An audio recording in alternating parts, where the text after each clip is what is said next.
कि एंटीबॉडी का स्ट्रक्चर कैसा होता है। तो सबसे पहले हम लोग बात करते हैं एंटीबॉडी के बारे में। जो एंटीबॉडी होती है क्या होता है, ये एंटीजन बाइंडिंग प्रोटीन्स होती है, ठीक है।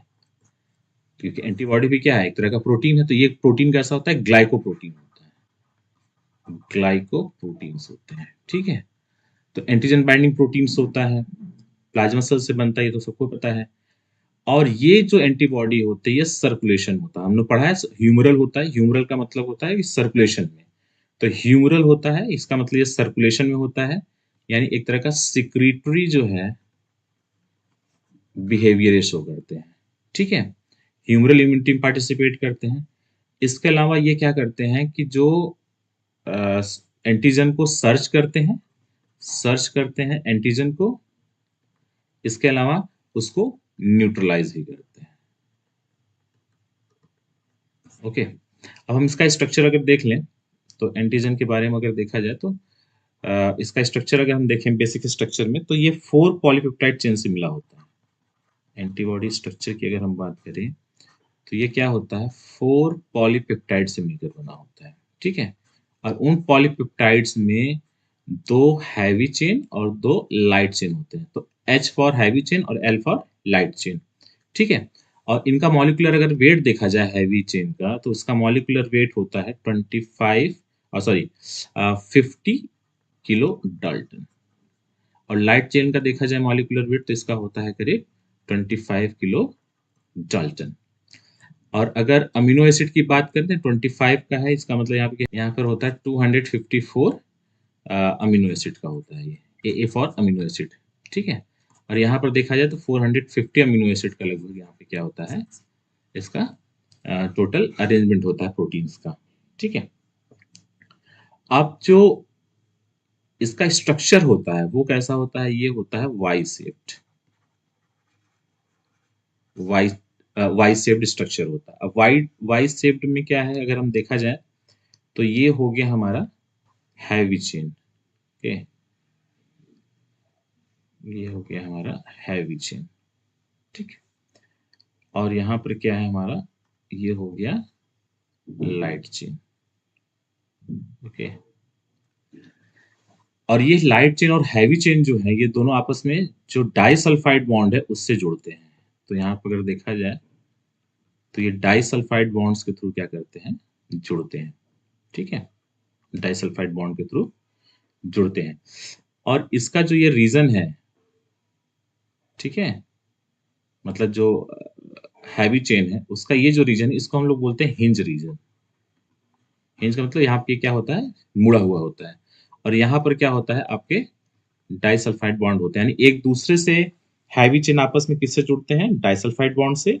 लाइट चेन भी हैवी चेन के साथ किससे जुड़ते हैं, डाइसल्फाइड बॉन्ड से, ठीक है। बीच बीच में भी क्या होता है यहाँ पे, डाइसल्फाइड बॉन्ड्स जो है जुड़े हुए होते हैं 3D स्ट्रक्चर में, ठीक है। वैसे हम लोग को पता है कि जो डाइसल्फाइड बॉन्ड होता है वो हमेशा 3D स्ट्रक्चर में ही होता है।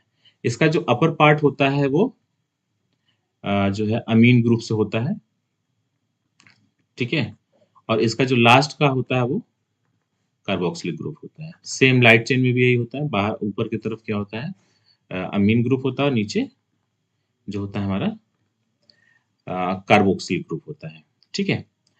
अब यहाँ पर एक चीज और आपको ध्यान देना है कि जो पूरा स्ट्रक्चर है हैवी चेन का, उसको हम लोग लगभग 4 जो है पार्ट्स में बांटते हैं, ठीक है। फर्स्ट, यहाँ तक सेकेंड, फिर यहाँ पे थर्ड, और यहाँ पे फोर्थ, यानी first, second, third and fourth. और जो लाइट चेन उसको भी हम लोग 2 पार्ट्स में डिवाइड करते हैं। तो अपर जो पार्ट है वो कैसा होता है, वो वेरिएबल रीजन होता है। वो चाहे लाइट चेन का हो, यानी वीएल उसको दिखाते हैं हम लोग। अगर हैवी चेन है तो वो भी क्या है, वेरिएबल हैवी चेन होता है, ठीक है। तो वीएच ये भी है, और ये क्या है, वीएल है, ओके। तो ये वेरिएबल रीजन का मतलब क्या है, यहाँ पर जो अमीनो एसिड है वो क्या करते हैं, वेरी करते हैं। तो ये वेरिएबल रीजन वेरी करने का मतलब है कि जो एंटीजन है, ठीक है, उसके अकॉर्डिंग ये क्या करते हैं, वेरी करते हैं। और उसके नीचे का जो पोर्शन होता है वो क्या आता है, कहलाता है कांस्टेंट रीजन कहलाता है। तो इसको हम लोग बताते हैं, लाइट चेन का है तो सीएल। और ये चूंकि यहाँ पे 3 पोर्शन बचे हैं, तो इसको हम लोग क्या बोलते हैं, CH1, CH2 और CH3, यानी constant heavy chain first, second and third. ठीक है। और एक चीज हमेशा याद रखना है, जो ये हिंज रीजन है, इस हिंज रीजन पर हमेशा प्रोलीन रिच होता है, प्रोलीन रिच चीजें होती हैं। और जो ये हमारा लाइट चेन होता है, लाइट चेन हमेशा या तो कप्पा से बनेगा या फिर लैम्डा से। ठीक है, इसको भी हम लोग आगे थोड़ा सा डिस्कस करते हैं। तो हमेशा याद रखना है कि जो हमारा एंटीबॉडी है ये कैसा होता है, ये ग्लाइकोप्रोटीन होता है। और चूंकि ये हैवी और लाइट चेन से मिलके बना होता है, तो इसको हम लोग क्या बोलते हैं, हेट्रोडाइमर बोलते हैं। इसको क्या बोलते हैं, हेट्रोडाइमर बोलते हैं। ठीक है, हेट्रोडाइमर बोलते हैं। और अगर देखा जाए कि जो है एंटीबॉडी ग्लाइकोप्रोटीन से, ठीक है, ये हो गया। जो इनका जो अमीनो एसिड है, मतलब कि जो लाइट चेन है और जो हैवी चेन है, ये दोनों क्या है, 110 अमीनो एसिड से मिलके बने होते हैं।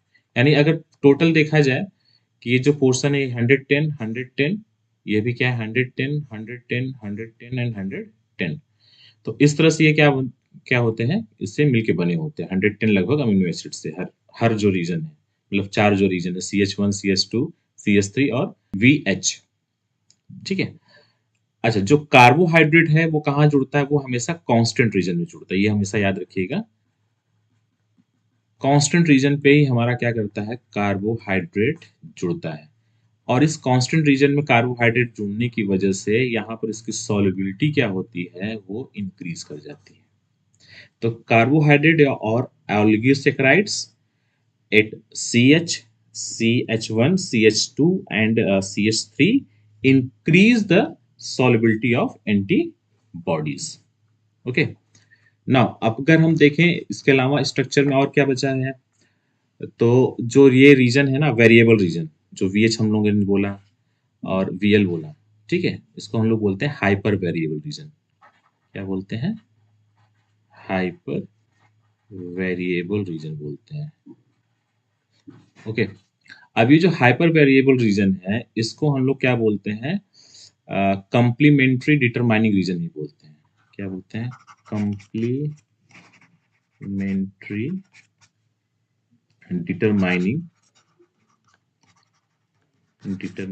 रीजन बोलते हैं। इसको बोलते हैं CDR। ठीक है, शॉर्ट फॉर्म इसको हम लोग किससे लिखते हैं, CDR से लिखते हैं। और ये जो कांस्टेंट रीजन है, इसको हम लोग बोलते हैं FR रीजन, यानी फ्रेगमेंट रीजन इसको बोलते हैं, फ्रेगमेंट रीजन बोलते हैं इसको। ठीक है। तो इस तरह से हम देखते हैं कि जो हमारा एंटीबॉडी है उसका ये स्ट्रक्चर कॉमन होता है। अच्छा, कुछ ये जो स्ट्रक्चर आपको बताया गया, ये मोनोमर का है स्ट्रक्चर, मोनोमर स्ट्रक्चर है। ठीक है।